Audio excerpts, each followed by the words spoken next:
Disclaimer is in the description down below. Release That Witch.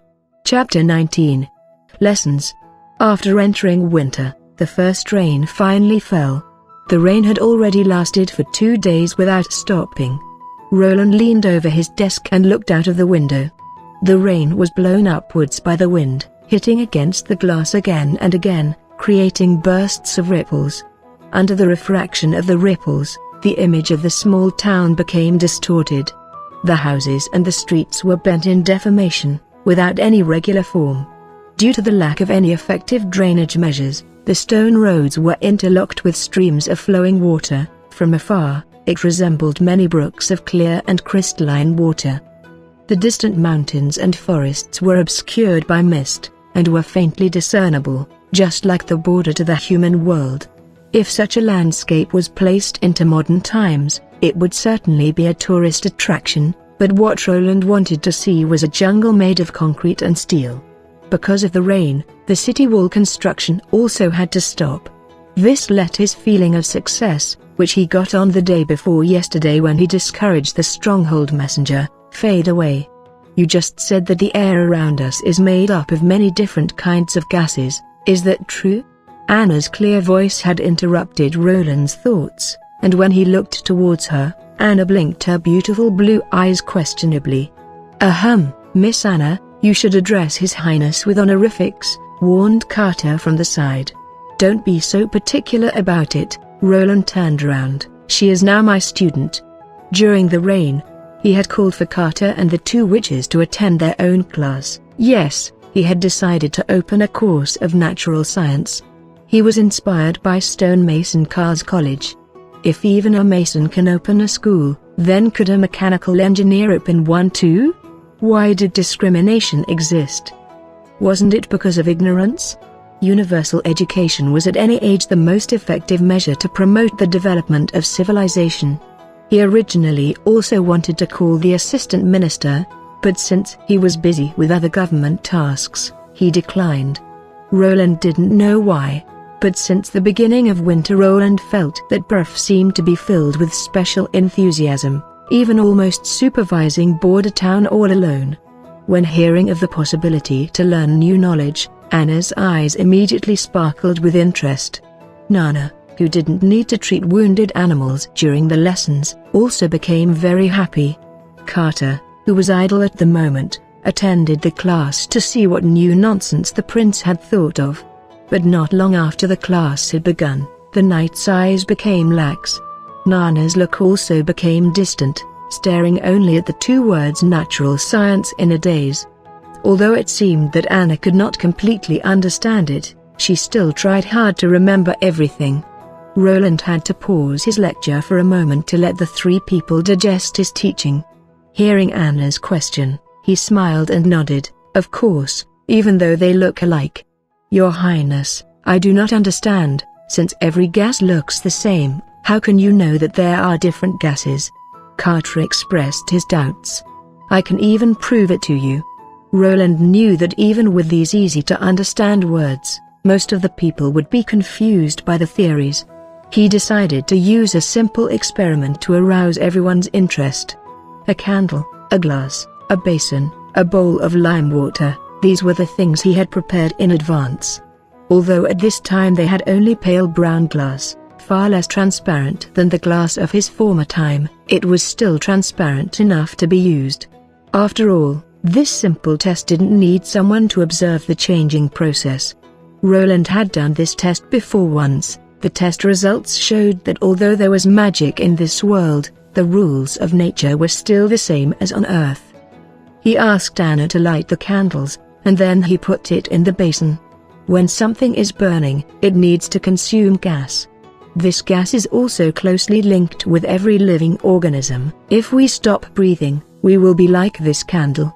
Watch. Roland put the glass on the candle, and after the flame shook 2 times, it soon went out. It exhausts the air, sir. This is not surprising.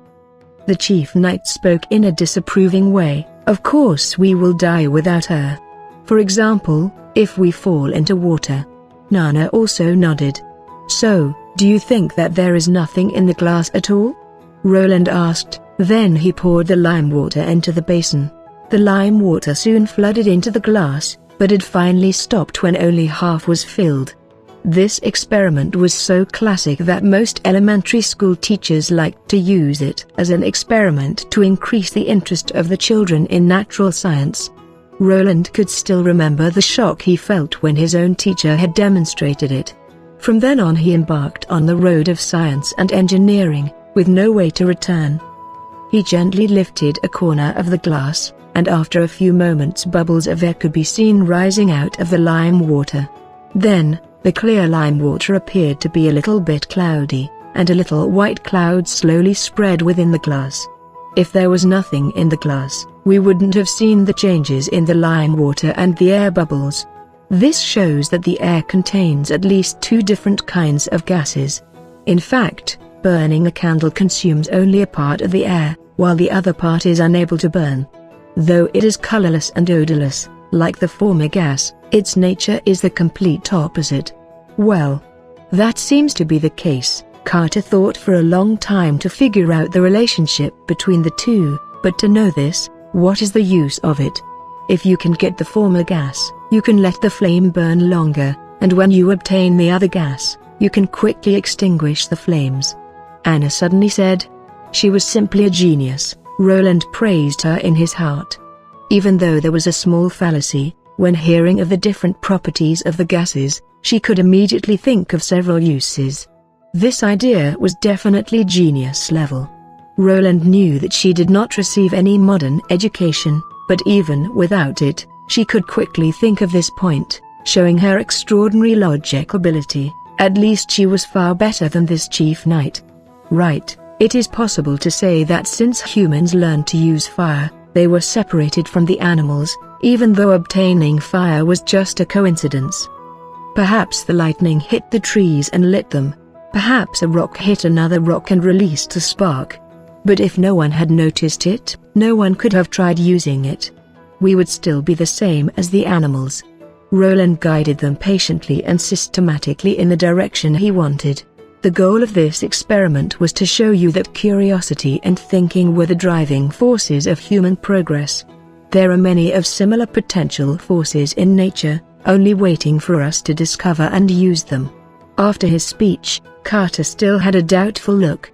Nana was one of those types where it was unknown if they were asleep or awake, and she only looked at Roland with open, unfocused eyes.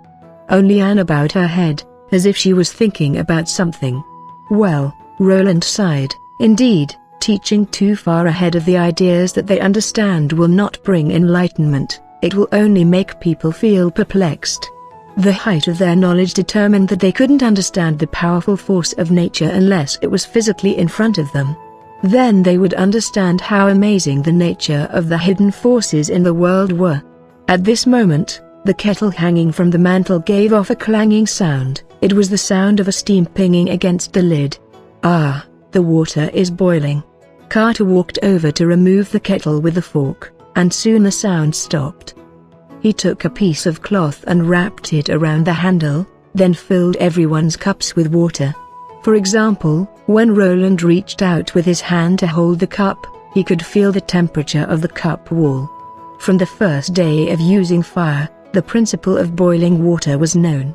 Boiling water, hundreds of thousands of people had witnessed this and used it, but no one thought that the gently curling and rising water vapor could also contain such a tremendous amount of energy. In a few hundred years, this would become the driving force behind humankind's development. In a very short period of time it would change the history of mankind. Although the principle was simple, the problem was not the limited technology. No, the problem was that the first choice for most people was to farm. But Roland was different from them. He thought, this world also had witches. Using magic to fight in a battle? That was only the way of barbarians. With magic someone could create, it could replace some of the key technologies to hasten the process of human development. This was the correct way to use magic. They talked until the sun went down, and after they had eaten dinner together, Roland went to his bedroom. There was no nightlife to speak of in this day and age, people didn't even have a word for it, and everyone went to sleep early. He also considered using his right as the prince to recruit a maid to do the sport, but in the end he couldn't because he was too thin-skinned to speak out. Just as he had lit the candle in his room, he could hear behind himself the sound of applause. Then someone spoke to Roland. It was a spectacular lecture. I did not expect that His Royal Highness the Fourth Prince was actually a learned man. It was the voice of an unknown woman. Instantly Roland could feel cold sweat. Only God knew how a stranger could get into his room without his knowledge. If not an assassin, what could she be? He immediately ran towards the door. Even before he had the time to put his hand on the doorknob, he could feel a cold wind blow near his ear. He discovered that a silver dagger was firmly inserted into the door. The distance from the dagger to his cheek was only 1 finger wide.